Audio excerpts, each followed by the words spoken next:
Welcome back to another one of my videos. This video will delve into timer functionality with the general purpose timer, or GPTimer for short, which is the driver of the ESP32 timer group peripheral. It can be used to trigger a periodic or one-shot alarm, or just give you the current timestamp since you start the clock. But first, I'll give you an overview of timers and microcontrollers in general. They are used to provide timer measurement functionality and can act as an alarm by waiting up to a specified amount of time, then create an interrupt. Some even use them as an event counter, but that is not the focus of this video. When talking about timers, we typically need to consider these components. Clock source. A timer does its counting operation up or down based on the clock pulse provided by a clock source. This clock source may be a part of the MCU or an external one. By the way, the default clock source of GPTimer is typically 80 MHz. This frequency is fixed, so sometimes we need a prescaler. A prescaler is an electronic circuit used to reduce a high-frequency electrical signal to a low frequency by integer division. It is essentially a frequency divider. In contrast, a postscaler, a circuit that slows the rate of the interrupt generation or watchdog timer reset from a counter-timer by dividing it down. Note that the postscaler is not as common as the prescaler in a microcontroller. Both the prescaler and postscaler values are usually powers of 2, such as 4, 8 to 256. The size of a timer or its modulus is the maximum number of counts before overflow occurs and an interruption is triggered. The current counting value is stored in the timer register. For an 8-bit timer, this counting value can reach a maximum of 255 before resetting to 0, and this triggers an interrupt. For some microcontrollers, you can choose the modulus value that is the maximum number it can count to, as long as it is smaller than the memory capacity of the timer register. Sometimes an MCU can offer a preloading functionality, which instead of starting from 0, you can choose the value from which to start counting. For the ESP32, it has two 64-bit general-purpose timer groups, and each has 16-bit prescalers and 64-bit up-down counters. Let's visualize better with an example. Say we have a clock source of 80 MHz, a prescaler value of 1024, and a 16-bit timer.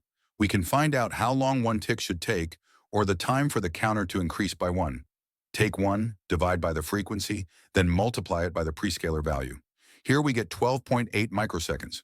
Since our counter is 16 bits, overflow will be reached by 2 to the power of 16 minus 1, or 65,535. Take this value and multiply it by the former result. You get 0.839 seconds, which means that an interrupt signal occurs once every 0.839 seconds.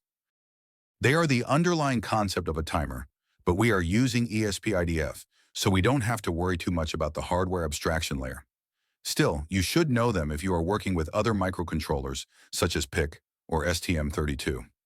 Now let's discuss the API that ESP IDF provides for us to work with the timer. First, you need to add the ESP driver GPTimer as a component inside your cmakelist.txt, like this, to use the timer. In later examples of this video, I'll also include the driver component to work with GPIO. The timer is represented as a handle, so you need to create a handle for the GPTimer first, then apply configuration to it later. The settings are the clock source, counting direction, which means up or down, the resolution in hertz and interrupt priority with 0 as default.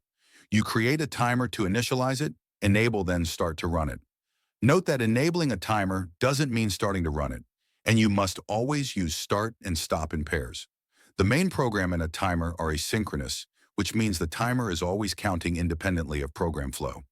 You can get the raw counting value at any point in time, then multiply it by the resolution to find the time in seconds. You can also set the counter value to another value if you want to reset the value of the counter. Note that I have already pointed out which function can safely be used in ISR or interrupt service routine callback function here. You can set up an alarm in one-shot or period mode. You first define the callback function. Note that it should return a Boolean and use these arguments. You may get confused at first as to what the high task awoken variable is. Well, it is px higher priority task woken argument of the xqsend to ISR function. Sending data using FreeRTOSQ has already been covered in the second video, but to re-explain, the high task awoken will be turned true if sending to the queue causes a task to unblock, and the unblocked task has a priority higher than the currently running task. This is to ensure the order of the program flow. In this image, The data transmitted is a struct holding the current counter value and alarm value, but of course, you can send whatever you want. Then we create the configuration specifying alarm count, which is the time till an alarm. The reload count can be set only when auto reload on alarm is true. These two variables will turn an one-shot alarm into a periodic one, so don't include it if you intend to use the alarm only once. We then set the alarm action to this timer and configuration, and then finally register the event callback function. I'll demonstrate some examples. The first example is just checking the time interval between two button presses.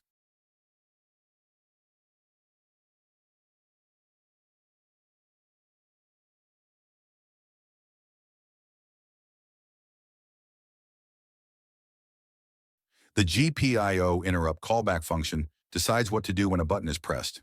It will get the current timer value, then minus the last recorded value. This value should be bigger than 10 milliseconds to avoid noise, such as double-clicking, or in other words, check for bounce input. I'm wiring pin 33 to the button and the other end of the button to ground. The button check task will log the information to the serial monitor. Note that ESP log I is just like printf, but with the first argument as a string variable named tag. We disable and delete the timer once done.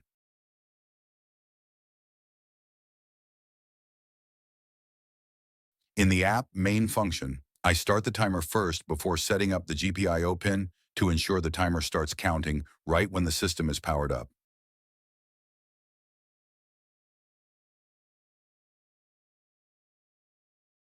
The rest of the code for setting GPIO interrupt is similar to the second video, and I'll not delve into it much. I disabled the watchdog timer in the last line. A watchdog timer is a timer that monitors the health of a system and initiates a system reset if a fault or malfunction, usually a crash or freeze, is detected. I'm disabling it in this example as it may be triggered when we don't press the button for too long.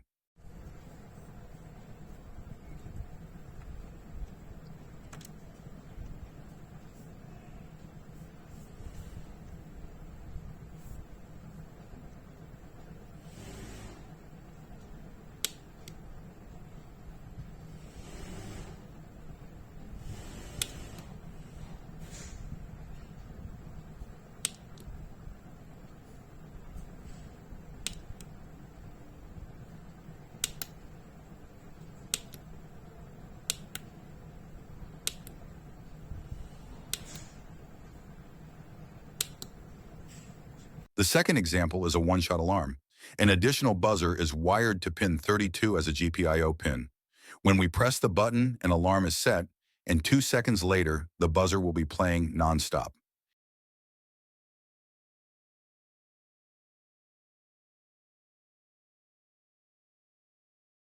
If the press count is a factor of multiples of 2, meaning when we press again, then the buzzer will stop making any sound.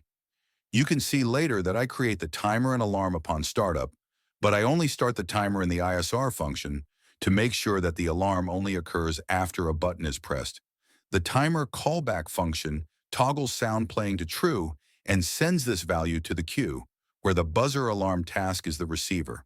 When an alarm is called and the state is changed, we no longer need the timer to count anymore, so I'll stop the timer. In fact, you don't need to call enable and disable as I did here, and instead only enable once upon startup and keep the start and stop function. This is because they are not guaranteed to work in ISR context, but I mistakenly included them in the code.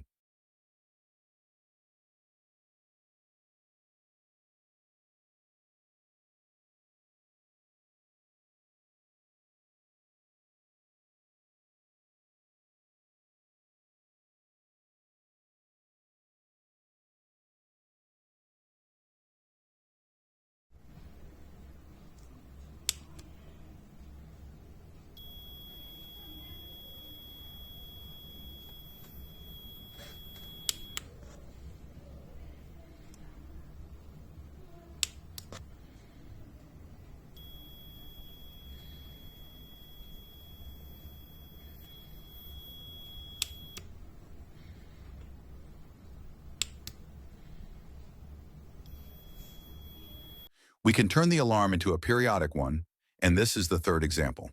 Upon pressing, the alarm will wait for 2 seconds, then start to play sound for 2 seconds, then wait again when the cycle repeats itself.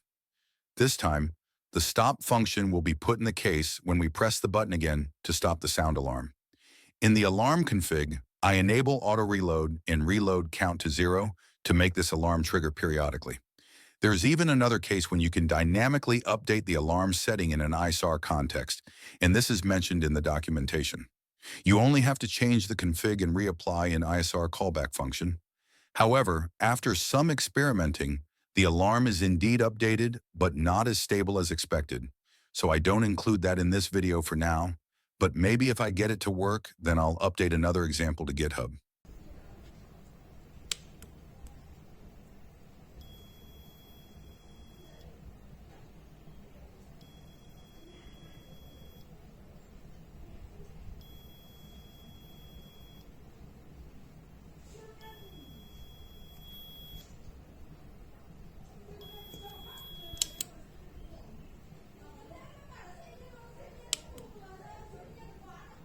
And that's it for this video. Thanks for watching, and as always, you can support my channel by dropping likes and subscribes, or even consider giving a small donation with my info under the description. Hope to see you again in my future video.